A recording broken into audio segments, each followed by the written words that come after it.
Good morning students. बिल्ली का बिलंगुड़ा यह एक हास्य कहानी है जिसे हम आज समझने वाले हैं, जिनके लेखक हैं राजेंद्र लाल हांडा जी। इस कहानी से हमें यह पता चलता है कि हम करने जाते हैं कुछ और हो जाता है कुछ और, जिससे हास्य पैदा होता है और स्थिति मजाक में बदल जाती है। जैसे कि लेखक के घर में दो परेशानियां हो रही है।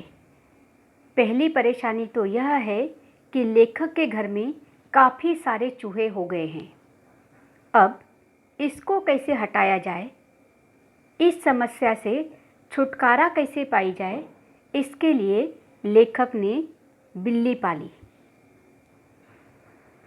अब चूहे तो खत्म हो गए, परंतु दूसरी परेशानी ये हो गई कि बिल्ली परेशान करने लगी।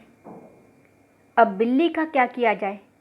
तो बिल्ली से छुटकारा पाने के लिए बिल्ली को पकड़ा गया और ले जाकर दूर छोड़ने की कोशिश करने वाले ही थे। तो आगे क्या हुआ, यही हम इस पार्ट में देखने वाले हैं। जी हाँ, बहुत ही सुंदर हास्य कहानी है जिसका नाम है बिल्ली का बिलंगुड़ा।